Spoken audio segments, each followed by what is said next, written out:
Alô, Brasil! Muito boa noite!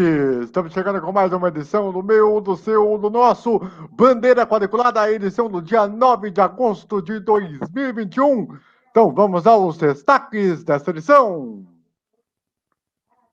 MotoGP, tivemos etapa da Estíria no circuito de Red Bull Ring e que teve acidente horroroso e despedida anunciada de um dos maiores da história, Valentino Rossi. Nós vamos falar aqui no programa desta noite. Também vamos falar da Stock Car, e tivemos a rodada dupla no anel externo de Curitiba, que teve vencedor diferente na primeira corrida, bem depois que a corrida acabou, e a briga pelo campeonato com o Daniel Serra aumentando a sua liderança no campeonato na edição deste ano. Também nós tivemos, essa aqui, vou te falar um negócio, hein, Brasil? Grande Prêmio de Nashville, nos circuitos de rua mais horrorosos da história da humanidade, da Fórmula Visto da Fórmula Indy. Uma das maiores trapalhadas que eu já vi nos últimos tempos e que teve a vitória do nosso queridíssimo e simpático, o cara que bateu no Sebastian Bourdais, velho. Bom, aqui na moral, você vai bater no companheiro de equipe, você é punido e você ganha como presente a vitória. Pouca coisa. Eu vou falar o quê, Brasil? Como eu vou lastimar um momento como esse, cara? Vamos falar desse programa aqui. Detalhe, segunda vitória do campeonato. E vamos ter também as grandes fofocas da Indy, da Fórmula 1, que está rolando por aí. Então, olha, já vou garantir para vocês. Tem cada fofoquinha que meu pai amado chega da inveja a Nelson Rubens. Não tô ligado. Que isso? O Nelson Rubens é aposentado. A gente tem que ir pra frente. Tem que atacar o Léo Dias, Chico Barney, aquela porcaria que tudo que tem no UOL, pô. Tem que ir pra frente. Negócio é esse? Fofoquinha. Fofoquinha caramba. Ele é aposentado de verdade, diferente do cara lá do Johnny Stones que tá há 50 anos tentando ficar satisfeito lá. Eu acho que no caso do Rolling Stones, ele acha que tem que pegar um sangue rejuvenescido para ver se melhora.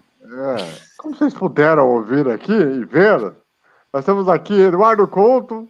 Boa noite. Aqui. E nós temos aqui embaixo o nosso querido César Augusto para dar os seus destaques iniciais de cada um. Primeiro, Eduardo, muito boa noite para você. Seu destaque inicial, por favor. Pode, destaque inicial, como você já bem disse, para o asfalto horroroso da corrida, da Indy, que ele trouxe foi meio estranho, assim. E não deu para acompanhar a corrida, porque sabe como é que é? As emissoras aqui são complicadíssimas, a corrida não chegou aqui, não. Estamos aí esperando o bom grado da reprise para ver se a gente vê. E destaque, GP de Styria, que é em Red Bull Ring, um pouquinho lá dentro do estado, né, da Styria, a região de Styria mesmo é um pouco afastada ali, são uns 30, 40 quilômetros, né? A Styria é a mais velha, né, onde começou nessa região. E essa região, curiosidade, hein? Essa região surge a primeira vampira moderna, né? Que vem ali no século XVIII, início do século XVIII, antes do Drácula. A grande vampira que se conhecia era lá de Styria, especificamente depois o Drácula foi para Transilvânia com muita coisa retirada lá do livro chamado Carmila, feita por um francês, inclusive. Muito bem. Certo. Meu caro César Augusto, seu destaque inicial, por favor, muito boa noite. Boa noite a todos. Eu digo o seguinte, tem os vampiros mais modernos, que é o Vlad Tacul, que é da Romênia, da Transilvânia que você citou, e é Zeberte Báthory, que era da Polônia. E tinha aquele filme famoso, Contos Imorais, de 1974, onde ela empalava certas pessoas, mulheres mais jovens do que ela, para ficar mais bonita, para evitar o pecado da fornicação. Negócio é o seguinte, molecada. Antes da gente falar do primeiro assunto do programa de hoje, eu tenho um recado importante para você. Se liga. Se aí de casa, sua máquina de lavar tá com problema e não sabe aonde fazer a sua manutenção, é só chamar a Alexandre Lavadoras. Aqui você conta com carinho na manutenção de sua lavadora e conta com atendimento especial. E se você ainda não tem uma lavadora e quer uma com preço baixo, aqui você encontra as melhores opções em lavadoras usadas e com garantia de quem entende de lavadoras. Gostou? Então ligue lá! 15 98 135 2825 ou siga no Instagram, @Alexandre Lavadoras. Você já sabe, falou lavadora, falou Alexandre Lavadoras.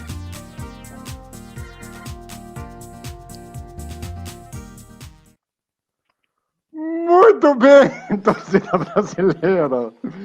Ai, Brasil, vamos lá.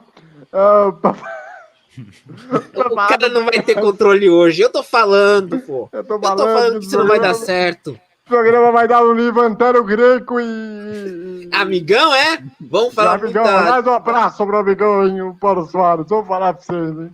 Abraço pra você Brasil. também, Antero. Abração, Anterão. Bom, é o seguinte, vou falar aí da etapa do Grande Prêmio da Estíria, que teve um acidente assustador. Logo no começo da prova, em que duas motos se chocaram naquele cotovelo que você faz, inclusive até foi o mesmo lugar que Mick Schumacher tinha se chocado na primeira volta lá da Fórmula 1, quando teve a corrida lá na Áustria, com a moto pegando fogo. Uma imagem, olha só, uma coisa horrorosa, uma imprudência que não tem tamanho da responsabilidade do que poderia ter causado. Teve muita sorte de os pilotos não terem se machucado, não terem tido nenhum ferimento mais grave, mas é o cúmulo do absurdo, né, o Eduardo? Como é que pode botar uma situação dessa em risco? Cara, acontece o seguinte, não é o primeiro... É complicado a gente escolher a palavra que a gente vai usar, né? É o seguinte, não é o primeiro acidente perigosíssimo que a gente vê nas motos. A gente tem até algum costume. Acho que o microfone do Eduardo não tá pegando bem. Tenta melhorar o microfone, Então, Eduardo. É assim, a gente tem um certo... Acho que costume, né? Uma palavra boa para usar, mas relativamente assim, todo semestre a gente comenta um acidente grave na MotoGP e no meio do caminho a gente comenta em alguma outra categoria de motos, a gente já nas categorias de moto Já banalizou, né? nessa pandemia a gente já falou de uns 4 ou 5 que não estão mais entre a gente, sabe?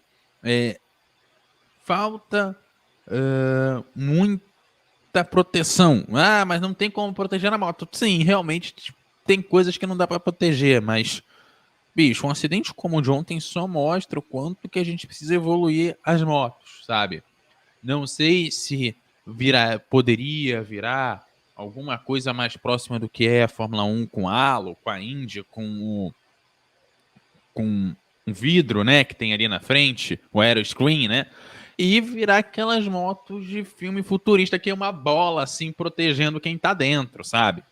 Porque, assim, é a única solução que eu vejo para evitar coisas desse tipo aí, porque é um acidente grave, eu acho que nem é tanto imprudência dos pilotos, claro que para chegar no acidente desse os dois vacilaram, mas, bicho, você tá correndo a 300 km por hora, você tem pouquíssimos segundos, se é que você tem alguns segundos para decidir o que você vai fazer, e chega uma hora que, evidentemente, você vai tomar a decisão errada, porque somos humanos e todos erramos, e mesmo que você cumpra o procedimento, às vezes o procedimento é a decisão errada a ser tomada, né? Ele não pensa necessariamente em todas as situações.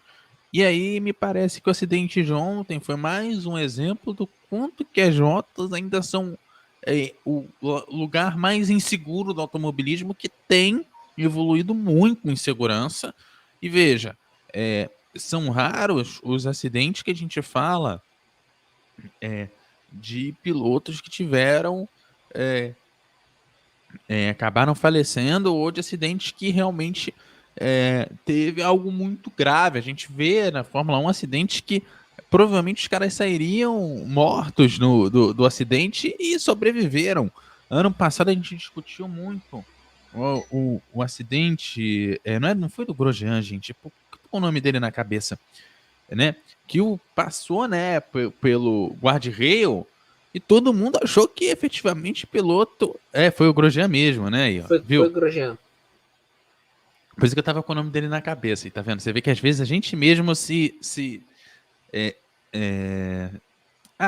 Mas bom, vamos lá. E aí o Grosjean passou por dentro, saiu e tá vivo até hoje. Saiu só com queimadura, como se não fosse grave, mas pro acidente que ele passou, se fosse 5, 6, 7 anos atrás, a gente não estaria mais com ele aqui. Então, assim, evoluiu muito e eu acho que as motos precisam seguir um caminho de evolução para proteger seus pilotos, principalmente numa situação com fogo igual esse aí. Claro que eles têm já um monte de esquemas de segurança, não estou dizendo que não melhorou, que não evoluiu, mas ainda está muito inseguro. A gente não pode ter no automobilismo como um todo várias vezes por ano, porque não é uma, não é duas, não é assim, um ano sim, um ano não que deva ter, mas assim, toda hora a gente é obrigado a noticiar a morte de um piloto que estava correndo de moto. Eu falaria o seguinte também. Ontem as maiores críticas não eram nem para os pilotos, mas era para a estrutura da pista do Red Bull Ring.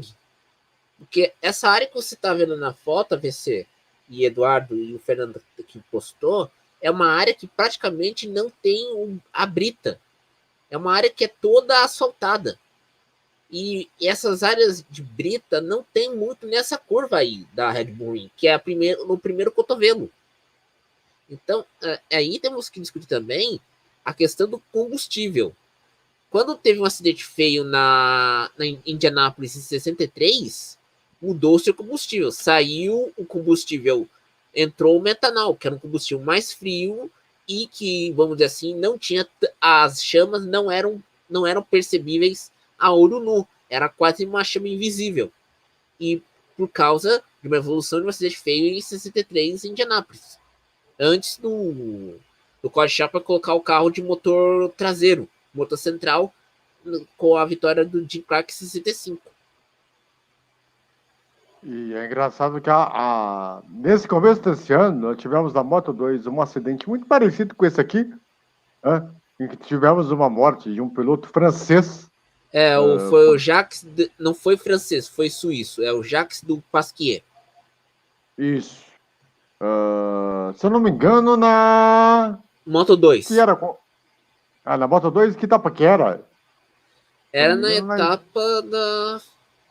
alguma etapa europeia, eu tô tentando lembrar de cabeça agora. Foi pouco tempo agora. Catalunha. O Fernando lembrou que era na Catalunha. Catalunha era na Espanha. Então, quer dizer, isso não treino, hein? Não era nem corrida. Isso era um treino. Me parece um pouco que a direção de prova não está conseguindo lidar muito com algumas situações que deveriam ter evitado um acidente como esse.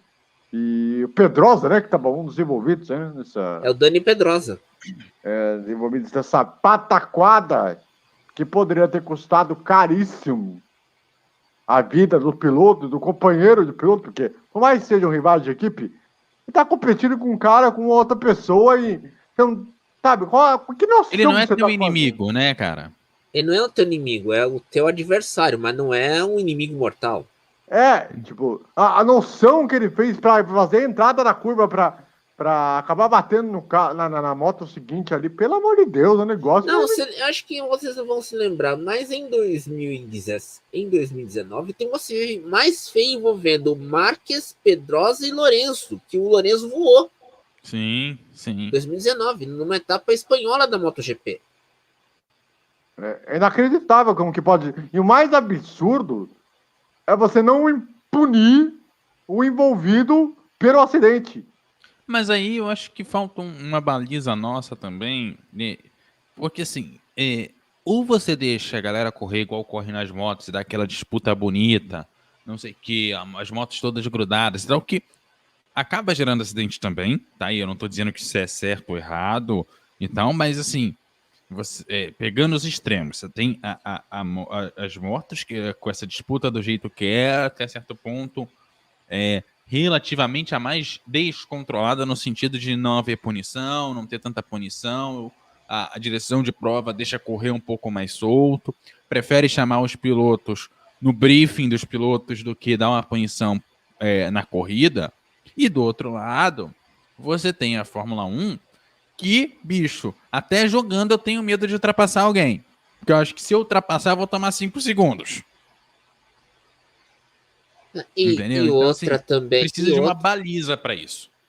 E outra também, se é para evitar um acidente como esse aqui, deveria se usar um combustível não inflamável. Que deveria ser estudada essa possibilidade. Sim, eu tô com o César que, na verdade, essas questões de segurança para acidente têm que ser pensadas antes da corrida e no desenvolvimento seja da moto, dos carros ou do que for, para o ano seguinte. Aí você vai para o pneu, vai para o combustível, vai para a roupa dos pilotos, vai para as medidas de segurança que podem ser complementáveis, né? A roupa com a moto e etc, para proteger e tal, ou com carro, que seja. E não acho que a punição seja o melhor caminho, porque você quer ver essa galera brigando. Você quer ver o pessoal botando o carro, às vezes, até onde não deve.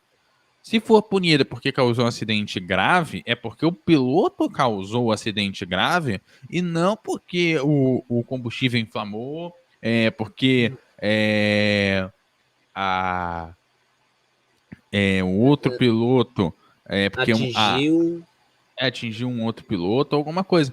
Porque, na verdade, é para ter segurança, para proteger os caras, e você vai ser punido se você vacilar, não se a máquina vacilar. Exatamente. Por falar ainda em MotoGP, é bom a gente falar do anúncio da semana, né? Que nós tivemos aí o anúncio oficial da aposentadoria do Valentino Rossi, o maior vencedor da MotoGP, talvez um dos maiores pilotos de todos os tempos, o que mais teve corridas na história da categoria. Para vocês terem uma noção, a MotoGP ela começou, depois vocês podem me corrigir aí se eu estiver errado, em meados dos anos 30, anos 40, né? A MotoGP começou de verdade a partir do começo dos anos 90, porque anterior à MotoGP era a Superbike em 88. Não, sim, mas não tô falando pelo nome MotoGP, tô falando pelo nome da... Quando era 500, 125 e 250 cilindradas, é isso? Isso, exatamente. Lá de trás. Esse lá de trás. As corridas de moto mesmo pegaram no breu em 1949. Então. E aí, ele chegou aí a mais de 320 corridas só na MotoGP. Isso sem contar as categorias de acesso que ele fez. Maior vencedor, maior número de vitórias, maior número de pontuações. O cara que teve até, se deu o luxo de criar uma própria equipe agora, rejeitou uma proposta da Arábia Saudita para que queria comprar dinheiro, para gastar dinheiro na equipe dele, né? É um cara que está no grid desde 1996, então, ou seja, olha quanto tempo que ele está nesse bagaço, tá ligado? O Valentino conseguiu ainda bater de frente com o Marques naqueles anos de ouro do Marc Marques também. O Valentino sempre entrava como favorito, apesar de que não levou, mas ele era sempre contado como favorito e brigava com o Marques. E sem lembrar aquele acidente na Malásia em 2015, que ele deu um chute no Marques e o Marques caiu e ele foi punido e ferrou e o Lourenço conquistou o título naquele ano. Não foi o contrário? Não, foi o Marques. quem foi punido foi o Rossi. Porque na Malásia, tava numa curva, aí vamos dizer assim, o Marques jogou a moto em cima do Rossi. E o Rossi deu um chute. Ficou com a perna levantada, deu um chutinho. E tirou o Marques. Aí ele foi punido na corrida em Valência, naquele ano. Entendeu? Meu, diga. Pode falar, VC. Eu vou até lançar uma pergunta sobre o seguinte: qual o tamanho do que representa o Valentino Rossi? Por mais que esse ano está aí numa posição bem ruim no campeonato, né? O melhor resultado até agora foi um 12º lugar, né? Então não está fazendo assim um campeonato dos sonhos, e é óbvio que ele está insatisfeito, que ele gostaria de ter feito um pouco mais para encerrar a carreira no auge, né? No seu mais alto, apesar dele ter insistido muito nessa carreira agora, nesses últimos 2 anos, com uma Yamaha que, né? Não ia bem. Não estava indo muito bem. Então, a pergunta que se faz é o seguinte: qual é o tamanho que esse Valentino Rossi ele representa, não só ao esporte, não só para o público, tanto que, para vocês terem uma noção, foi o primeiro piloto que acabou fazendo, por todos os resultados que fez, até uma torcida própria. Que é uma coisa que só depois começou a crescer mais que o próprio Marques, com a própria Fórmula 1 agora com Verstappen. Com Verstappen. Então, tudo isso começou com conta dos resultados absurdos que o Valentino fez. Então, qual é o tamanho que o Valentino Rossi tem, hein, Eduardo? Olha, é assim, são nomes que acabam virando um pouco a cara da modalidade, né? Você espera ver as pessoas ali, foi assim com o Rubinho, que é na Fórmula 1, o Schumacher também foi assim quando se aposentou, principalmente a segunda vez, né? E vai ser com o Marques quando ele se aposentar, né? E tá sendo agora com o Rossi, que são pessoas que você espera ver ali. Ele vira quase como uma equipe de tradição. Não vê-lo ali é como se tivesse uma peça faltando. Por mais mal que o piloto esteja, por melhor que ele não, por mesmo que ele não esteja na sua grande fase, mesmo que ele não seja favorito, você espera vê-lo, né? Ele vira uma referência não só para os pilotos que estão em volta, mas vira uma referência para o público, né? Porque é o jeito de você esperar, né? Para quem é igual a gente vê o São Paulo sem o Ceni, assim, o Rogério Ceni. Você fala, opa, tá faltando alguém no gol. Sabe? É isso, falta. É como se uma parte da modalidade não tivesse mais ali. Por aí, meu caro César, o tamanho que representa o Valentino Rossi como um todo, não só pela história, mas pela camisa que ele conseguiu representar a Itália, e pela maneira como ele se tornou o que é, o gigante que ele é. Eu acho que ele é gigante por um detalhe. Ele fez toda a transição das 500 cilindradas para a MotoGP. Então, ele marcou uma época de transição e ele teve domínio tanto na Yamaha como na Honda. E isso foi importante. A gente lembrar, antes ele estava na MotoGP, quem era o grande piloto era o Michael Durham. O grande australiano Michael Durham conquistando os 4 títulos na 500 cilindradas e o Ángel Nieto, que era o grande espanhol da MotoGP, antes do Lourenço e do Marques. Quando ele chegou, e agora ele tem, Lourenço está aposentado, ele tem Marc Marques, você tem Fábio Quartararo, agora você tem esse espanhol Jorge Martin, André do Vizioso, Jack Miller, você tem uma geração toda feita, calcada em Valentino Rossi. Essa é a grande questão dele. Ele virou gigante de uma época. A época do Valentino vai de 97 até hoje, 2021. Quase 24 anos. Nunca vimos um domínio tão grande de uma figura num esporte, como no caso das motos, na MotoGP, por tanto tempo. Então temos que chegar e bater palmas pro Valentino.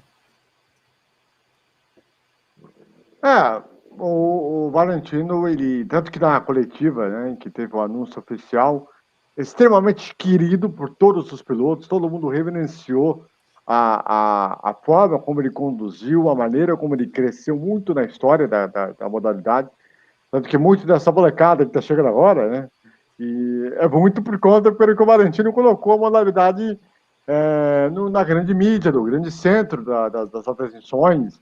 Me lembro de uma vitória em Assen, na Holanda, foi um negócio espetacular. Um cara que estava quebrando um tabu de jejum sem vencer vitórias em 2014, e o cara simplesmente, mano, contagiou todo mundo. Todo mundo. Então, isso mostra o quanto o Valentino ele representa como um piloto, ele representa como o cara que chegou a testar um Fórmula 1 assim, durante um período, para ver como é que é, uma questão de estar com carro e tudo mais. Era fã do Michael Schumacher, enfim. É um cara que, de alguma forma, ele já marcou a sua história. Né? E eu tenho certeza que, de alguma maneira, daqui para frente, como agora dono de equipe, né, a partir do ano que vem, vai poder se concentrar só a isso, ele vai, certamente, fazer muito mais gente, vai fazer por muito mais gente, por muito mais pessoas, né? Por muito mais pilotos, né, que vão ser revelados, por muito mais, como eu posso dizer, vai ter uma garimpagem muito melhor, além dos funcionários que vão trabalhar com a equipe e tudo mais, ou seja, o quanto que ele vai gerar para tudo isso, né? Então, o que o Valentino faz agora, de sair de cena agora, é aquilo de ter percebido, olha, chegamos no limite, é nesse limite que eu vou ter que fazer. E um cara que está em 16º do campeonato e que não está fazendo grandes resultados, então talvez tenha chegado esse momento para ele, mas é todo sucesso, né, de sendo diretor da equipe, fazer o que ele está fazendo. E até o nosso Fernando aqui na nossa interna, ele fala aqui que ele testou com a Ferrari em 2006 e agora em 2018 testou também com a Mercedes.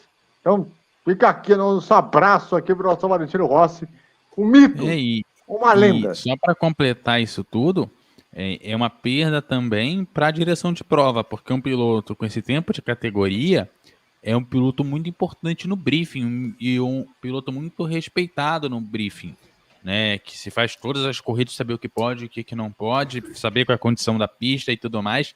Então, para quem tem volta, também é uma perda muito grande, não só para os pilotos, não só para o público, e não só para os donos de equipe que, claro, querem disputar um grande piloto como ele, né? Sem dúvida nenhuma. Bom, vamos aproveitar então para mudar de assunto. Vamos sair da nossa querida MotoGP, vamos para Stock Car, em que nós tivemos duas corridas no anel externo de Curitiba. Tivemos mudança de vencedor na primeira corrida por conta de adulteração do combustível, mas Daniel Serra aumenta a sua vantagem no campeonato, consegue se consolidar na questão da briga pelo título e mais uma vez, né, uma questão depois que a corrida terminou, depois de 2 semanas atrás ter tido aquela pendência de acordo com o STJD e a CBA para que devolvessem os resultados que teve em Velocitar, agora teve mais uma vez um piloto na primeira corrida sendo prejudicado, teoricamente, por conta de uma adulteração de combustível, acabou sendo punido e mudaram-se a vitória. E aí agora o Daniel Serra aumentando a sua diferença no campeonato e numa situação até bem mais confortável. Um campeonato que eu achava que ia ser um pouquinho mais equilibrado como contexto, mas que talvez, né, Eduardo, eu não sei se você concorda comigo, mas esse formato de 2 corridas e tal acabou mais atrapalhando a qualidade das corridas do que propriamente uma briga de campeonato mais justa. Eu acho que, assim, é um jeito de tentar melhorar o esporte. Eu acho que é funcional, mas precisa ser bem pensado. todas as etapas do campeonato serem etapas duplas, não sei se é uma solução que funciona, né? A DTM Principalmente e a se quando... Supercars são duas categorias com corrida dupla, no final de rodada dupla. Tanto a Supercars como a DTM. Então, mas mesmo, e principalmente quando você não tem classificação para a segunda corrida e etc., isso me parece ser bem problemático. E aí, no caso específico da Stock, me parece que também falta timing, né? Assim, me parece que aí existe, não, Stock Car é um exagero, assim, uma outra etapa que efetivamente não é, né? Etapa dupla, né? Mas assim, me parece que essas etapas duplas da Stock não estão funcionando. Não parece que falta um pouco de estratégia e me parece que é um jeito de cumprir número X de etapas, né? Ou número X de corridas. E pensando que a gente tem pouco autódromo que comporta e também a gente tem o problema de que você não é ruim para logística, é bem ruim para logística você levar em 2 momentos do ano para o mesmo autódromo, né? Você paga 2 vezes o autódromo, você leva 2 vezes as coisas, desmonta tudo, monta tudo, tudo dobrado. Então é melhor fazer tudo de uma vez só. Só que me parece que não está funcionando. No caso da Troc, tem funcionado. É meio estranho para quem tá chegando pela primeira vez, aquele formato de uma seguida da outra. É um pouco estranho, realmente é. Mas tem funcionado.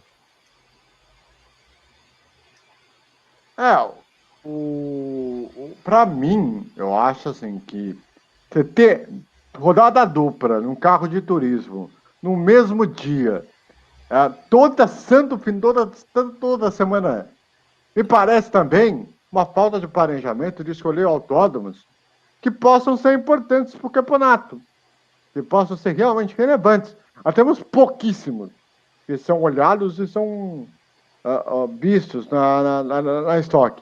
Aí você vai querer fazer toda a corrida, uma rodada dupla. Só são algumas exceções que tem uma corrida só, né? Se eu não me engano, depois até você pode até me corrigir aí. E até me ajudar a me lembrar. Se eu não me engano, a corrida do milhão, que é a corrida única. Que não faz sentido ser etapa dupla. Hã? Que não faz sentido ser etapa dupla. Exato. E que mais? Acho Que não que a tem corrida corrida dupla. Goiânia também é etapa dupla. O que é, ô César? Goiânia é da etapa dupla. Pode ser também. E Goiânia talvez também. E a última etapa que nós vamos ter em Brasília. Mas eu não gosto dessa coisa de ter toda a corrida 2 corridas. Não, César. Acho que acaba dando um desgaste desnecessário ao produto. Dando um desgaste, e eu faria uma sugestão. Se você quiser ter corrida, vamos dizer, um final de semana com duas corridas, deveria ter 2 treinos, 2 sessões de classificação para cada corrida e na sexta-feira os treinos livres. Você teria 3 dias aí, e para um evento bem específico. E outra, o problema da Stock Car é que a Stock Car perdeu muito público nos últimos anos. Era quase uma coisa elitista, praticamente. Mesmo porque você não tinha corrida em vários circuitos aqui no Brasil. Era selecionado e era só passado na TV paga, com um VT na TV aberta, na época da Globo. Se você tivesse uma etapa com 2 corridas no mesmo fim de semana, teria que ser uma corrida cada dia, uma corrida no sábado e outra no domingo, ou você teria 2 sessões de classificação, uma no sábado e outra no domingo, ou adotar a estratégia do grid invertido para a corrida de domingo. Aí que funciona. E você não tem estrutura. O Fernando corrigiu. Goiânia será 2 corridas, uma no sábado e outra no domingo. Então, minha gente, dá para organizar. E a outra, essa é a primeira temporada da Stock Car onde a Globo não dá as cartas, tanto pelo Sport TV como na TV aberta. Tem o Sport TV, mas quem dá as cartas agora é a proprietária da categoria. E tem ainda a Band. Então dá para organizar alguma coisa. E assim, eu particularmente, assim, você quer valorizar o seu produto, beleza. Agora, botar 2 corridas em praticamente o campeonato inteiro é você... Como eu posso dizer a palavra? É você acabar esgotando isso, né? Mas, assim, tudo bem. Se a Band queria pedir para ter 2 corridas por conta do grande show do esporte, que não é nem sombra do que foi há algum tempo, talvez poderia ter sido feito de uma maneira interessante. Tudo bem, você vai fazer um grid divertido, beleza, uma corrida vai. Agora, o campeonato todo, praticamente o campeonato todo, não dá para você levar a sério o campeonato assim. Não, e lembrarmos que na época do Sport TV Globo, era 2 corridas no mesmo dia. Que era pior. Pode falar, Edu. Não, e assim, daqui a pouco a grande ideia dos caras vai ser corrida eliminatória, né, cara? O último carro vai abandonando. Entendeu? É só o que falta, porque já não tem praticamente pit stop. É um pit stop bem dos... Entendeu? Bem dos vagabundo. Entendeu? Que a obrigação é não ter que trocar um pneu. Pô. Mas não basta a corrida ser 2 corridas de 35 minutos, ou seja, ser por tempo. Tá ligado? Mas não basta ser 2 corridas de 35 minutos. Ou, 25, né? 25. 25 minutos. Não, e é a principal categoria do país. Deveria ter uma corrida de pelo menos 40 e 45 minutos, como é a MotoGP, ou 1 hora. Então. Por que você vai. Pra que fazer 2 corridas com o mesmo período para achar que vai caber o horário para ter 2 pódios? Bota a pontuação dobrada. Faz algo que motive os pilotos a andarem. Pô, achar que 25 minutos é algo decente para um nível de categoria que é a principal atualmente no país? Isso é inaceitável. Pô, 25 minutos só eu andando de kart aqui, cara. E outra, se é para fazer corrida, coloca 2 corridas, uma no sábado e outra no domingo. Daria mais audiência. E com 1 hora. Bota 1 hora, libera geral, bota a parada de boxe e tal. Pra que essa frescura? Sabe? Pô, é por isso que eu falo, assim, Stock Light, tudo bem. Ok, eu acho acessível ter uma corrida de 2 corridas e tal, pra acrescentar. Tanto que eles fazem isso, uma no sábado e uma no domingo, da Stock Light. Com um período de tempo específico. Agora, eu vou dar 2 corridas com 25 minutos. Gente, vai acrescentar que resultado? Que qualidade de corrida que você vai colocar? Na truck funciona, mas venhamos e convenhamos. É um outro tipo de corrida e me parece que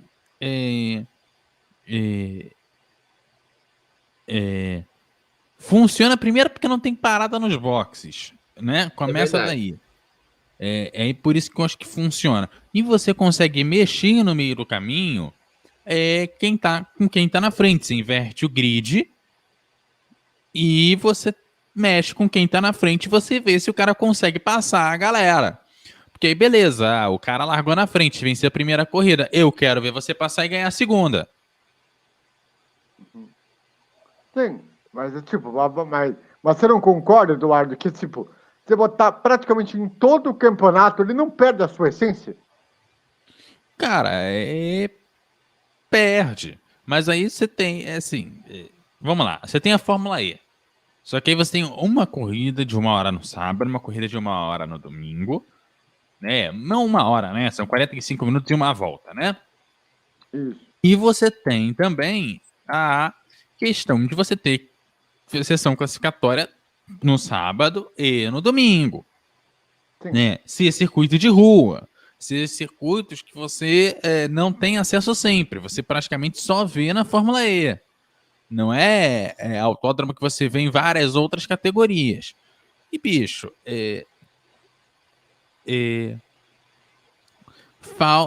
verdade assim, para estoque tá faltando sangue novo para os pilotos, me parece que tá faltando sangue novo, tá faltando pensar outras estratégias, é, falta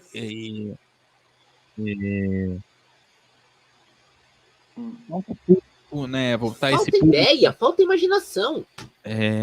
sabe, ele não é um produto, a estoque não tá entretendo. O problema é, a estoque não tá entretendo. Resumindo tudo que a gente falou aqui, a estoque não tá entretendo. Como assim? A cara do AVC. Bicho, dá sono. A gente fala das corridas chatas de Fórmula 1, mas, pô, não dá, as corridas de Fórmula 1, por pior que sejam, não dão sono. A estoque dá sono por melhor que seja a corrida. Não, sim, agora, mas você botar para 25 minutos duas corridas? Não dá para aceitar um negócio desse, pô. Entendeu? Para um campeonato que considera ser profissional, não pode acontecer um negócio desse, cara. Primeiro, pra mim, a não ser que você tenha um motivo muito bom pra ser por tempo. E aí, tipo, tem categorias que tem um motivo muito bom pra ser por tempo, sabe? Ah, DTM, acho que é assim, né? A DTM e a DTM que é por tempo. A Supercars é por quantidade de quilometragem, que é igual ao da Fórmula 1. Você, É assim, igual a Fórmula E. É por tempo, porque a bateria não aguenta. Então, beleza. Pra você não. Todo mundo não ter pane seca, né? Que no caso não é pane seca porque é bateria, mas, né? Pro carro não parar na pista, tem que ser X tempo. Ok. Dá pra você fazer por volta. Entendeu? Uma solução legal pra estoque é tipo, são 15 voltas, independente do circuito, que é uma parada difícil de você ver. Sabe? 15 voltas, independente do circuito. A corrida pode durar 25 minutos, pode durar 2 horas. Mas são 15 voltas. Ponto, acabou. bota Aí o número abre de ali na volta. volta 7, 8 ali os boxes. Entendeu? 6, 7, 8 ali abre o box pro pessoal parar, beleza, e segue. Entendeu? Mas troca pneu. De verdade. Abastece, se for o caso De de precisar verdade. abastecer. Mas de verdade, vai trocar um pneu? Ah, Tipo, qual a lógica? Olha, eu faria uma sugestão aqui. Já que falo de ter carros híbridos, por que a Stock não utiliza um regulamento em que tenha um carro com motor elétrico e um motor a gasolina? E que podia fazer, inclusive, por exemplo, uma corrida pode ser até de 25 minutos com motor elétrico. Depois acaba a corrida, logo na sequência pode ter uma corrida ali de 1 horinha ali. de E aí você motor a faz por tempo, combustão? porque senão cansar muito o piloto. Sei lá, 45 minutos mais uma volta, né? Com o carro, ou com combustível híbrido, né? Ou com a gasolina mesmo, já facilita. Não, mas aí entra o seguinte, tá perdendo público, literalmente. Você tá perdendo público e ainda a categoria não achou rumo. Isso que é o pior de tudo. Eu quero só ver quando voltarem um público nos autódromos. Aí nós vamos ver se a estoque vai dar tudo isso mesmo. Aí eu quero ver se vai ter esse peso que todo mundo tem. Bom, negócio é o seguinte, agora nós vamos falar dessa belezura aqui. Nossa Senhora. Minha mãe do céu. Eu vou falar pra vocês. Grande prêmio de Nashville. Fórmula Indy. Eu não sei expressar a minha Você quer mandar pro A raio Indy que o Papa também é outra categoria que tá com a batata assando, bicho. Porque, mano, não pode botar um circuito numa situação em que asfalto rachado, nível de Não é a curva primeira vez. sim, nível de curva horroroso, fizeram uma questão de ponte de ida e volta que não dá pra você passar. Mano, como é que pode um negócio desse? E aí, pra ser a pior da aberração toda, você tem o. Quem foi o piloto que bateu no. Que fez o carro voar lá? Ah, foi o Ericsson. Foi o O próprio Ericsson. Ericsson. O cidadão do Ericsson. O cara me vem na primeira volta. Bainão Rick Renner. Ô, Fernando, coloca uma música melhor, tá? Que aqui fica pequenininho. Mas, assim, na moral. De Barretos a Nashville. Boa. Entendi a referência. Não, que assim, você bota um piloto, ele me bate no carro de alguém. Acabou, nós vamos mostrar imagens aqui. Que me bate no carro de alguém, que quase voou, tá ligado? Quase voou. E o cara ganha a corrida, mano. Sem contar o fato de que, assim, ele ganhar a liderança na frente, porque na parada de boxe, o líder que tem a preferência, ele volta, e o cara que parou, ele volta na frente já com o pace car passado, o primeiro líder pra fazer a curva. Que história é essa, cara? Que ponto nós chegamos, mano? Olha, eu vou ser sincero. Se é pra fazer no circuito de rua, que faça em Long Beach, faça em Detroit, Nova York. Sacanagem. Nova York. Se você quer fazer circuito de rua, faça num local que tem Que tenha condição. tradição. Agora, o problema é que Nashville vai ter o contrato por 3 temporadas. O oval, que era para ser escolhido para ser onde seria a corrida da Indy, é da NASCAR. E a NASCAR não permite que a Indy corra nos ovais dela. E tem que ser dito aqui o seguinte. Olha o acidente a que vocês estão se referindo. Eu tô aqui. Vou dizer uma coisa. Eu acho que a Indy precisa procurar novos mercados, mas que tem uma vista mais agradável. Porque ver carro voando, asfalto levando ferro e outro, não dá. Você tem que... Por exemplo, tentou-se Baltimore e Houston. E ambas foram uma bomba. Literalmente. É problema. Exatamente.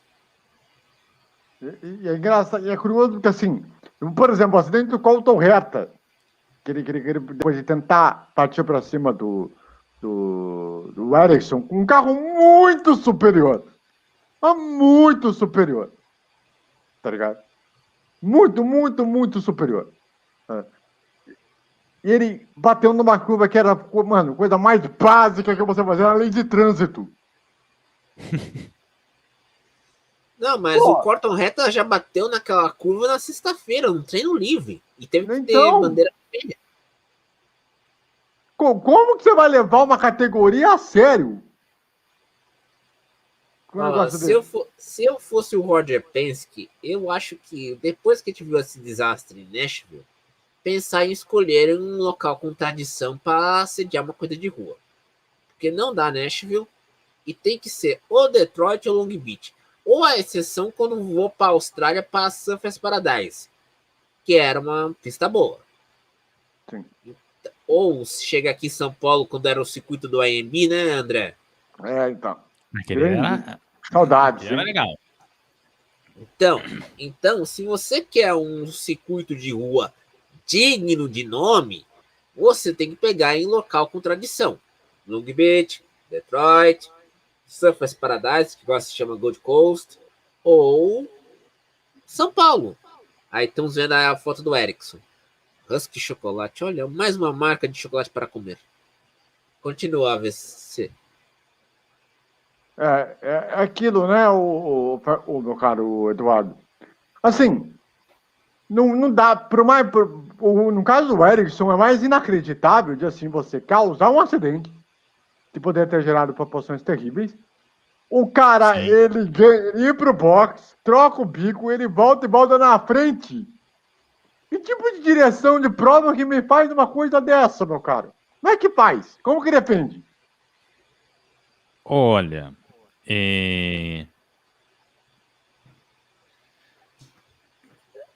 cara, A cara dele, ele Desculpa, tem sem palavras para falar nesse momento, olha só.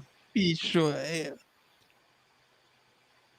você complicou minha vida agora, hein? É que ele não viu a corrida, rapaz. Eu tô falando. Não, Você complicou não, minha vida. Eu sei. sim. Não vi porque pra cá não passou, gente. Pra minha região não passou. E preferiram passar show, que maravilha. Não, mas nem isso, assim. Quando você pergunta a direção de prova depois de tudo isso, e você pergunta como é que defende, cara, eu não posso falar. Pior que eu não posso falar o que eu tô pensando, porque se eu falar o que eu tô pensando, vão cancelar o programa. Ah, é Tá, verdade. Tem mais tá. essa ainda. Tem mais essa. Entendi o que você quer dizer. Entendi o que É você quer melhor dizer. ficar quieto, Eduardo. Melhor ficar Entendeu? quieto. Mas não. eu diria que tem que chamar o pessoal lá das Kardashian. Ah, tá. É verdade. Boa. É verdade. Entendeu? Então, e assim, Aliás, um reality show, um reality show seria uma direção de prova melhor. e o engraçado é que assim, a coisa Tá vendo teve uma boa duas opção pra Stock Car? Tá aí, ó. O Keeping Kardashians. Eu não Ó, sei um qual detalhe Kardashian que é muito curioso. boa. A Kim ou a Khloe Kardashian. Tem a Kourtney, mas eu não sei como que realmente a gente pode se classificar. E detalhe curioso que essa coisa teve 3 bandeiras vermelhas Uhum. e 12 bandeiras amarelas. Não, eu vou te contar um negócio, assim. Esse ano o pessoal tá peidando, tá dando bandeira vermelha. Porque quase toda a corrida da Fórmula 1 tem bandeira vermelha. Na Fórmula E, teve umas 3 ou 4 corridas seguidas com bandeira vermelha. A Indy também tá com bandeira vermelha a rodo, entendeu? O negócio Carros tá ficaram complicado. bons. Os Me carros impressiona a estão. Ferrari não ganhar um negócio que tem bandeira vermelha também e não tá levando nada, coitado. É verdade. É uma vergonha. É uma vergonha. Eu Não, concordo com vocês. e assim, eu estou falando isso com sinceridade, e até com todo respeito a todo o pessoal da cultura que está fazendo a categoria, é o seu Jefferson, que é o narrador lá, Jefferson Kerr, que é um narrador, mais ou menos, não é aquela coisa, não é aquela Coca-Cola, mas também, Eu acho que o Jefferson Kennedy seria bom como um apresentador. Não sei se uma vez você concorda comigo. Bom como apresentador, porque eu acho que é a primeira vez que ele tá narrando na TV aberta, por isso que ele tá meio cru ainda, né, AVC? não, eu sou do tipo assim, que pega a era Luciano do Vale, com todo o respeito que o Jefferson Kerr, ele faz uma tocada de corrida que não agrada. Que não agrada. Para um público que já é um nicho. Como que você vai explicar para um público que não sabe da categoria? Aí fica difícil você conseguir 2 pontos, você conseguir 3 pontos, 4 pontos. Eu tinha cuidado ontem, deu 0,4 de audiência. Sem contar que as afiliadas também, que é uma zona. Uma bagunça. Tá ligado? Que não tem noção nenhuma. Por exemplo, BH, Belo Horizonte, teve a feriada lá em Belo Horizonte que simplesmente cortou coisa no meio e vai botar programa local. Porra, você não sabe Não que tem. fale assim da Rede Minas, tá? Não fale assim da Rede Minas. Pô, não dá pra aceitar um negócio desse, velho. Eu tenho um produto internacional na mão pra passar nacionalmente. E vem me passar uma vergonha. Olha, a Record News faz a mesma coisa. Exatamente. Mas pô, uma emissora de televisão não pode fazer uma coisa dessa, velho. Mas não pode fazer uma coisa dessa. Você sabe que tá tendo uma interrupção de prova? Esperar completar a prova pra depois passar o programa local, pô. Dá um jeito. Domingo é o Não, horário mais dependendo do flexível caso, dependendo do possível. caso, eu até entendo. Dependendo do caso, tá? Por exemplo, aqui, às vezes o horário das provas bate com o jogo do estadual, né? E aí acabam exibindo o jogo do estadual, porque assim, eu entendo que mal ou bem, a Indy você ainda talvez consiga, ou essas coisas você ainda consiga no streaming da cultura, etc., diferente do jogo do estadual. Daí, Uhum. ok. Né? Eu entendo que você está trocando um evento esportivo por outro, os dois acontecem no horário, às vezes quem está exibindo não tem muito controle desse horário, etc. Até aí eu entendo. Agora, outras coisas eu já fico meio cabreiro quando isso começa a acontecer, porque efetivamente, pô, você está falando de programa local, você não está falando de alguma coisa que está sendo exibida ao vivo, etc. E aí tem que ser dado um limite. E aí, qual é o rolê? A TV Cultura, ela não é uma rede vertical, ela é uma rede horizontal. Então, a- as emissoras locais têm o mesmo peso da cabeça da rede. Inclusive, algumas emissoras locais geram programas para a rede ou para parte da rede, Sim. sabe? E aí, bicho, você tem um outro tipo de estrutura. E aí, quando a gente pega emissoras até um pouco maiores, né, não maiores necessariamente em estrutura, mas assim, maiores porque tem um grupo de comunicação por trás, né? A Rede TV às vezes corta para programa local em alguns lugares. Você tem a Record News, que também faz a mesma coisa e tal, que são redes que são verticais e que a cabeça da rede deveria ter esse controle. Na rede horizontal, o que a gente chamaria de cabeça de rede, que é uma figura que não existe, no caso da cultura, né, já que todas têm, né, estão no mesmo patamar, é mais compreensível que isso não ocorra, porque assim, você não tem alguém que vai gerir a rede inteira, meio que a rede é gerida meio que por igual. E aí acontecem essas coisas. Eu acho que falta conversa e falta também você, em vez de cobrar a cultura, que não tem nada a ver, cobrar a emissora local, porque a cultura, no fim das contas, nesse tipo de rede, é a que menor tem condição de ser cobrada. Na verdade, quando a gente comenta, e a gente vai falar de outras coisas, quando a gente fala do Carnaval da Bahia, que é exibida também pela cultura, né, que é feita pela TVE da Bahia, quando a gente fala do Festival de Parintins, que pega gerado pela crítica, né, e passa também na cultura, quando tem essas coisas que tem dessa questão da rede mesmo horizontal, que pega uma emissora lá do dos lugares fora do eixo Rio-São Paulo e consegue trazer para um cenário nacional, se a gente fica feliz que isso ocorra, a gente também não pode cobrar a cultura, a gente tem que cobrar a emissora local, afinal de contas, a gente quer que essas emissoras locais continuem gerando programas e continuem conseguindo ter algum tipo de expressão nacionalmente, porque amanhã ou depois pode ser a própria cultura, junto com a TV da Bahia, que pode exibir um campeonato baiano, pode ser junto com a Paranaense, lá que eu esqueci o nome, a TV Paraense, Paraná. exibir o campeonato do Pará para todo o Brasil, como a CNT já chegou a fazer na época que não estava toda vendida. Então, quando a gente espera que essas coisas aconteçam, é necessário que a gente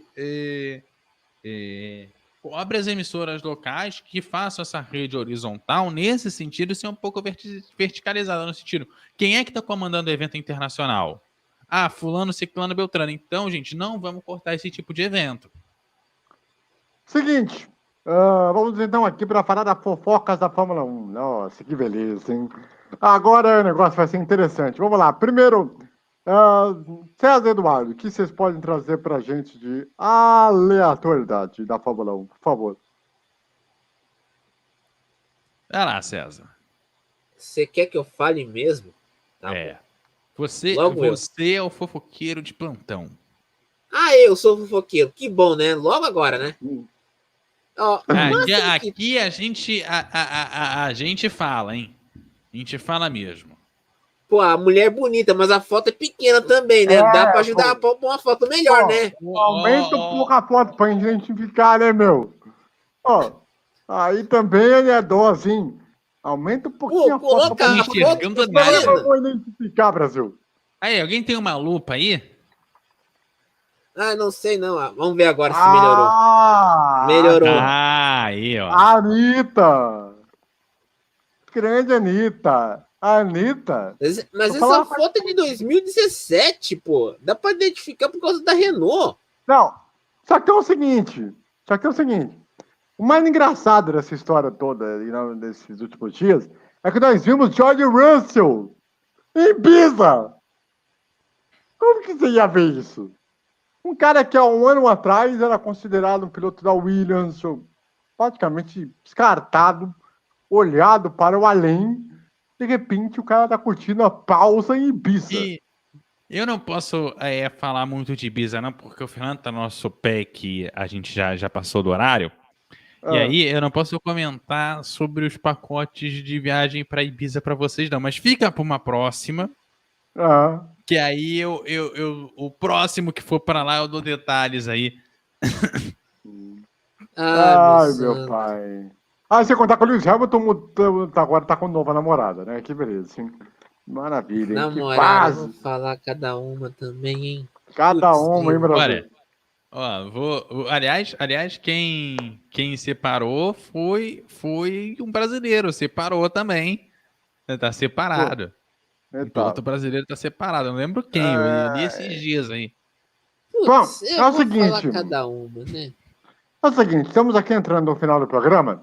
Eu queria, antes de mais nada, dizer aqui que o nosso querido Eduardo Couto, quero agradecer muito por estar com a gente durante ao longo desse tempo, principalmente nesse começo de projeto, que se colocou em muitas coisas para sacrificar para poder estar aqui no programa durante muitas e muitas vezes. Sempre esteve quando era possível para poder estar nas segundas-feiras para estar no programa, muitas vezes em semanas que nem era possível para estar, e esteve aqui para poder levar um pouco de informação para vocês, para ajudar a gente aqui na técnica, principalmente. E, para mim, na minha parte, eu acho que é um grandioso trabalho, um orgulho muito grande de estar trabalhando com ele, porque eu trabalho com ele há muito tempo. Desde a época do início do Web Rádio, estivemos em 2 Web Rádios trabalhando juntos. E é um cara que é extremamente profissional, extremamente ético naquilo que faz, naquilo que se construiu ao longo desse tempo. E acredito eu que, da minha parte, pelo menos, é mais do que justo a gente dar aqui os nossos aplausos para o Eduardo Couto por toda a referência e por todo o trabalho que fez. E queria que o César desse o seu recado para o Eduardo Couto, por gentileza. Eu conheci Eduardo em 2014 na Rádio Rio Esporte Clube, porque eu fui incluído numa mesa redonda sem eu saber. E ele estava lá na rádio e a gente gravou. Foi a primeira vez que a gente gravou um podcast juntos foi sobre a morte do Gabriel Garcia Marques naquela semana. E eu conheci ele desde então e a gente sempre se conversando sobre cultura, ele sempre me aturando, eu aturando ele, e eu acho que já há 7 anos eu diria muito obrigado, cara. O Fernando também tenho certeza que deve estar muito grato de ter trabalhado com você, Eduardo, principalmente pela sua competência, pela sua dignidade e principalmente por seu profissional exemplar. Gostaria que você desse um recado final para o seu público. Agradecer o pessoal que tá sempre aí, né? Eu digo, pessoal, a gente sai, né? E eu falo pro César, falo com o Fernando, falo com o André. Eu sempre me despeço sempre com muita tristeza, né? Desses espaços e geralmente é uma despedida muito a contragosto, né? Na verdade, a gente tem projetos na vida que impedem que a gente esteja em todos os lugares, né? A gente vai se desenvolvendo profissionalmente, aí tem cursos que batem no seu horário, tem outros projetos que te demandam um tempo e às vezes você não consegue estar comprometido com o projeto do jeito que você gostaria ou você não tem o horário ali que a galera precisa que você esteja disponível, você não tem mais aquele período disponível, então a gente acaba tendo que seguir para frente, esperando sempre voltar no momento em que a gente tiver condições, porque na verdade, apesar de às vezes a gente aqui nem sempre a gente concorda com algumas coisas, né? Mas a gente sempre se mantém um nível de respeito muito forte, é isso que mantém a gente unido, indo e voltando entre projetos, porque a vida chama a gente e os projetos da vida chamam a gente, mas sempre eu tive a porta aberta para estar aqui, e eu espero ir e que a porta fique aberta, porque depois de tanto tempo que a gente convive junto, a gente se despede com até breve, né? Não com até logo.